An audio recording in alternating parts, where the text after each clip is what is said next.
Rwanda in 2004, and at that time I was exploring the use of performance in relation to the Gacaca courts of Rwanda.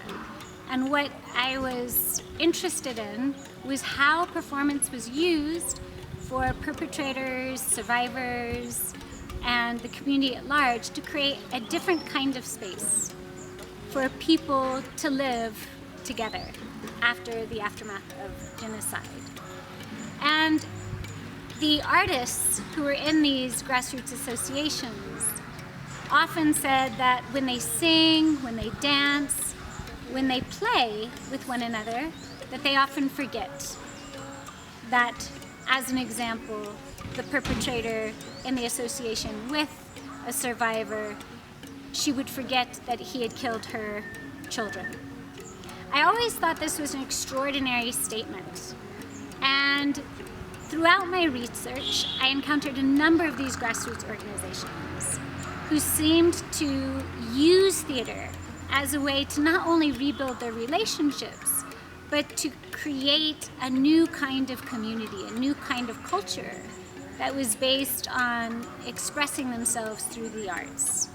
And thus, when I began the Mobile Arts for Peace project in Rwanda, I thought this is a key ingredient to potentially how the arts can be used for peace-building approaches from a grassroots approach. The methodology you need. It is bringing young people, Rwandans, to be open. And the peace education here is based on the talent of each one. And no one is left behind. Everyone can have a talent. So my point was saying, with or without talent, everyone can sit and participate in this approach. The second point is to connect this map with the teachers and the parents. This could be a gap to be filled. Ni gute wazamura abana bose bakagendera kuri level imwe, hatavuyemo bamwe batsinda cyane abandi bagatsinda, ariko iyi system ya map ishobora gutuma babandi basigara inyuma nabo bazamuka bakajyana na bagenzi babo. Mineduc, REB bakagombye gufata map ikaba nk'imwe muri tool ishobora gufasha implementation ya new curriculum. Kuko new curriculum isaba yuko abana bajya hanze bavumbura bo ubwabo, bakora amatsinda, bakaza babwira mwarimu ibyo bagezeho, utari kuvuga ngo ni mwarimu uri bubahe ibyo bagomba kwiga. Map nakoranye nayo amahugurwa inshuro ebyiri. Map ni uruhando cyangwa ni umwanya mwiza wo kwigiramo uburyo wabana n'abana neza, ukarushaho kubigisha ibintu babikunze, ukajya ubaha umwanya bakishima mukaganira. Map itanga umwanya wo kwaguka mu bitekerezo, bityo birushaho kongera igihe cyiza cyo gukunda amasomo ndetse akarushaho kwiga neza agatsinda. Mu ngengabihe timetable yacu twashyizemo yuko kuwa gatatu nyuma ya saa sita ari igihe twageneye gukora activities za map. Ariko saho gusa kuwa gatatu, kuko no mu masomo hari igihe umwarimu aba yigisha nk'imikino bigiye muri map, akaba yasohoka hagati mu masomo agakoresha ubumenyi yakuye muri map. Iki gihe rero muri kwa kurema amatsinda no kubafasha gufatanya, dukoresha system cyangwa uburyo bigiye muri map bukabafasha mu gushyira mu bikorwa curriculum nshyashya. Kuva nayimenya kugeza uyu munsi hari ibintu byinshi nagiye niga ntari nzi imbere. Hari uburyo nabonagamo ibintu, hari uburyo numvaga ko nshobora kuba wenda ndi umunyantege nke mu kintu runaka, ariko uko nagenda ngira ubumenyi kuri map n'uburyo yagiye imfashamo, nagiye nzamura urwego rwanjye mu myitozo imwe n'imwe twagendaga dukora. Hari ahantu neza bihurira n'iyi curriculum dufite nshyashya. Harimo ibijyari bifite bihuriye no kubaka teamwork mu bantu, harimo ibifite gutinyura abantu kuba bagaragaza ibyo bifitemo. Nko mu bwubatsi ntago wakigisha kubaka cyangwa ntago wajya kubaka mutari abantu benshi bashyize hamwe. Hakenewe teamwork yo kuba iki kintu cyabasha gukorwa. Rero mu bijyanye no kwigisha hari aho byangijeje ku rundi rwego. Initially, we began exploring how might we address this need. How might we serve the stakeholders in Rwanda? How might we work with local communities to address this need. So in terms of the reception of Rwanda, our stakeholders, which include Rwanda Education Board, IRDP, several cultural organizations, and the schools in the Eastern Province, have all affirmed that this methodology has enabled teachers to teach in new and innovative ways that really allow the students to be at the center of the learning process. Also, that the young people and the educators have been able to establish relationships that they never had before, that it's changed the way that the teachers perceive their students, and thus has helped them to be able to communicate with their students in a way that creates a safe, inclusive learning environment. Ubusabane mu bana bwariyongereye. Kuvuga ngo abana bitinyaga, abana wabonaga umwana gusabana na mugenzi we biri hasi cyane. MAP yafashije abarimu gufasha bene abo bana mu myigire yabo. Hari abana baba bava mu miryango ifite ibibazo, hanyuma iyo bageze aha ngaha mwarimu abafite uburyo bakoresha bajyana mu magroups bagakina imikino, bakavumbura utuntu dushya, utwo twose badukuye muri MAP. Kugira ngo tumenye yuko ari MAP yabafashije nuko tureba uburyo umwana umushyira nk'imbere kugira ngo asobanurire bagenzi be, ahimbe igitekerezo, ahimbe inkuru. Hari abana batavugaga wasangaga we yumva yitinya, ariko muri MAP biguyeho niwe ugenda imbere akaba ashobora gukora inkuru cyangwa agahimba igitekerezo ageza kuri bagenzi be.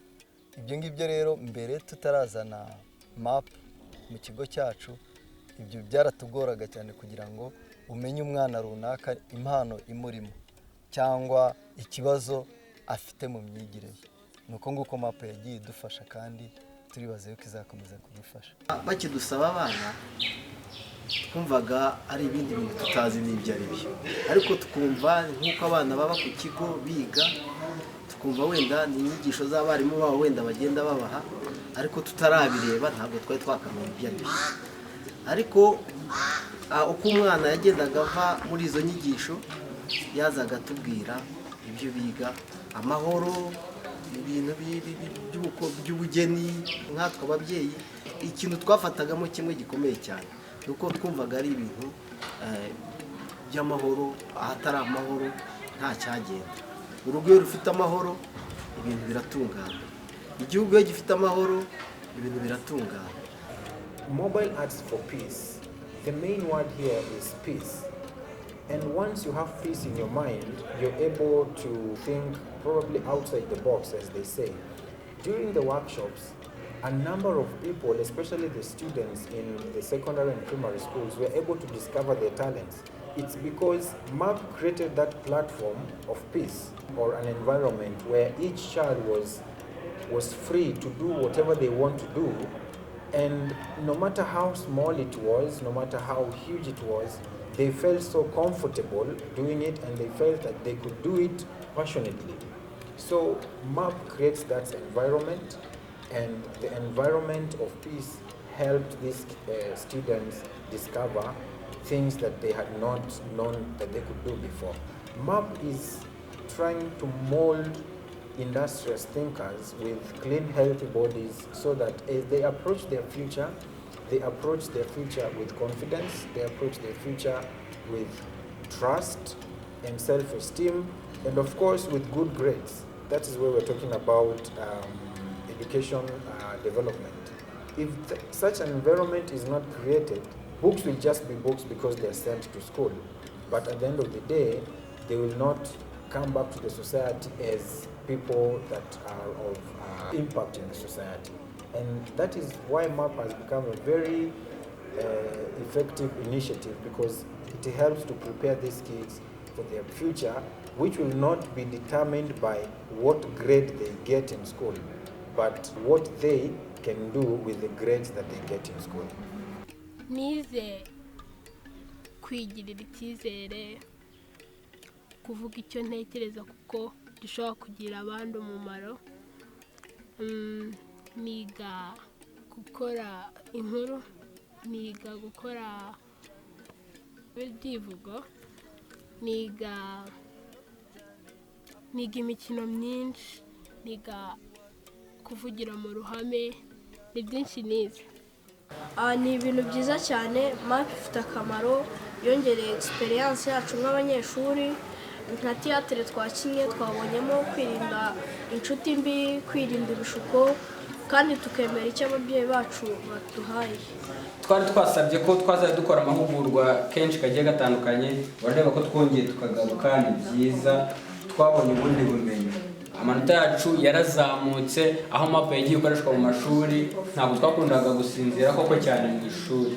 Kuvugira mu ruhame kwacu nibyo koko byariyongereye, n'abantu babitinyaga bigenda bizamuka, biva kuri level ntoya kuvugira mu bantu 30, wenda n'uwagerageza wavugira no mu bantu benshi nkuko tunarenze. Twamenye impano zacu, turidagadura, turishimana, tugenda tumenyana cyane kurushaho.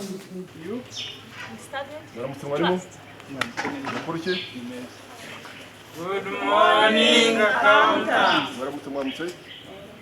Ndakora mu ishuri nimba mwarishyuye minerivare, hashize amezi abiri hari abantu nabona aha ngaha badashaka kwishyura. Muramwere warishyuye? Narishyuye yose. Yose? Telefone warishyuye? Narishyuye. Yose? Yego. Nasoni warishyuye? Narishyuye. Muramwere warishyuye? Narishyuye. Tonesi warishyuye? Narishyuye. Nicara. Kusigaye uhagaze. Solange warishyuye? Ngewe rwose iwacu ni abakene. Ko natumye kuri Skongo aze tuvugane yaraje? Nta kintu yabona rwose ngo nishyure. Amezi ntabwo yari? Nabira ariko rwose kubera ubukene. Mwambabariye rwose. MAP ni proje nziza bitewe n'uburyo nayibonye, ni proje nziza cyane ishobora kugira uruhare rukomeye ku gihugu cyacu. Nge nkumva ko ntago yaguma mu bigo by'amashuri, ahubwo irenga ijya no muri sosiyete muri rusange, mu muryango mugari nyarwanda, ko umuryango mugari nyarwanda ufite ibibazo byinshi bitandukanye. Ibyo bibazo rero nta bundi buryo bafite bwo kubigaragaza. Haramutse habonetse ubwo uburyo bwo kuganira ama open space, ko n'ikintu kimwe nigiye muri MAP, abantu bashobora kugaragaza ibibazo byabo, bakagaragaza ibyo batekereza muri bo, batabashije kubona aho babiganira. Ntekereza ko habaho kuruhuka muri bo, kandi n'ibyo bibazo bikaba byabasha kujya hanze, bikaba byashakirwa ibisubizo. What is very special for this MAP? It's a new approach.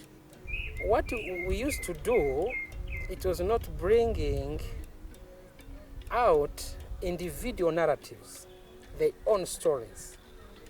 But in arts, it is mixing up both your personal stories, you face your neighbor, and you progress together in this healing and this storytelling.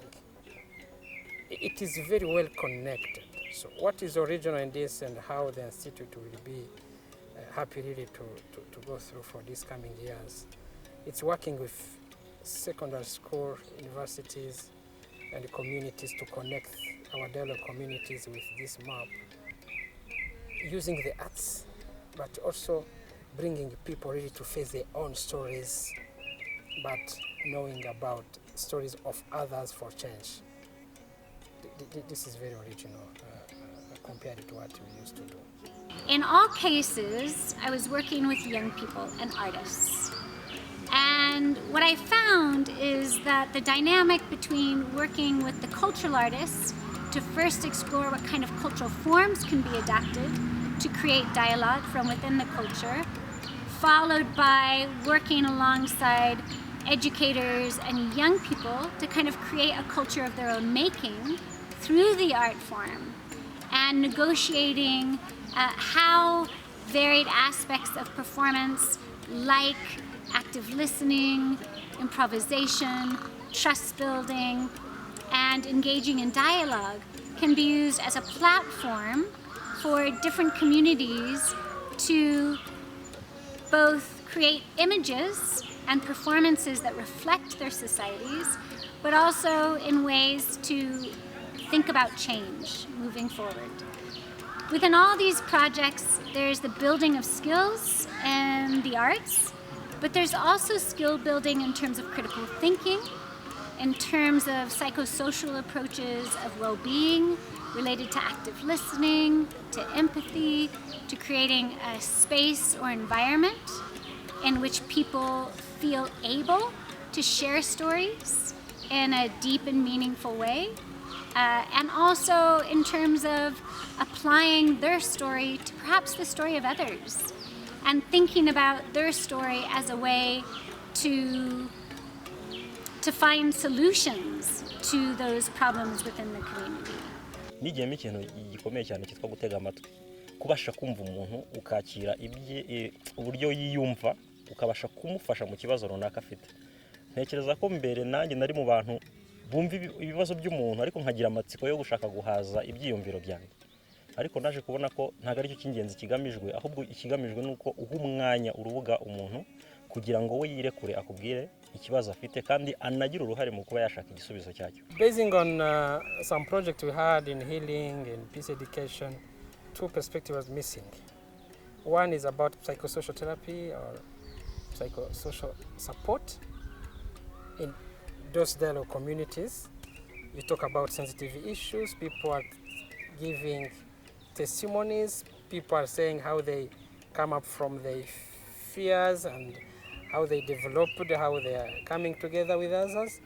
But we don't have any tool to monitor how other peers in the community dialogue are standing in terms of psychosocial status.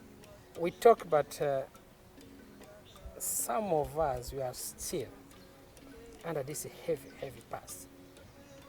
So the map, as it is engaging people to talk, engaging people to base on their own stories, own talents, maybe it will bring more capacity of people to talk and talk.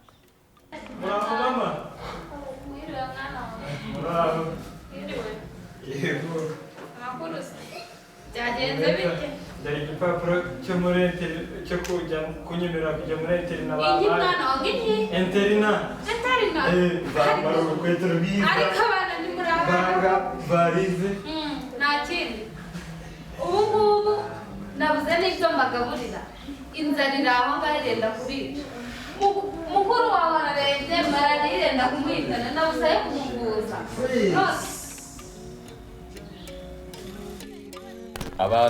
abantu kenshi bagira ibibazo ariko ntibagire abo babitura cyangwa aho babivugira.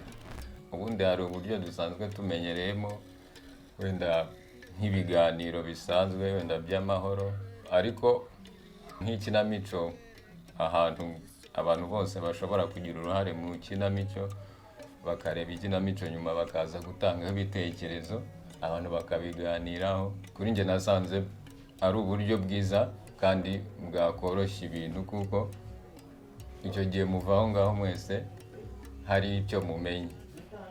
It has a huge impact. It has an incredible effect, which is immediate, which is very dynamic at the same time. So, in a sense, I'm thinking that doing that and making sure that these actually become a good vehicle for the community to embrace, I think the impact will be visible, because I mean we've all gone mobile now.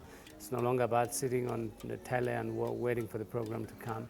If a program is nice and if well sensitized and well captured and has its essence, it will go viral and it will change the way how people think, the way how people look at things, and it creates debate. And once it creates debate, then it brings solutions. Our question is, how do we monitor? How do we make sure that teachers are really implementing what we do? How trained are they? What innovative methodology do they have? So the map is one of the response to those gaps. So going in schools, it will help us to bring an additional approach beside those the government is proposing in the school. But we need a strong and efficient monitoring and evaluation tool to make sure that in the school where we'll be working, we can report how open are the teachers to talk about peace issues. And all those issues to peace are very sensitive. And those people are not always well equipped with methodology. The map is bringing it. Let's do it.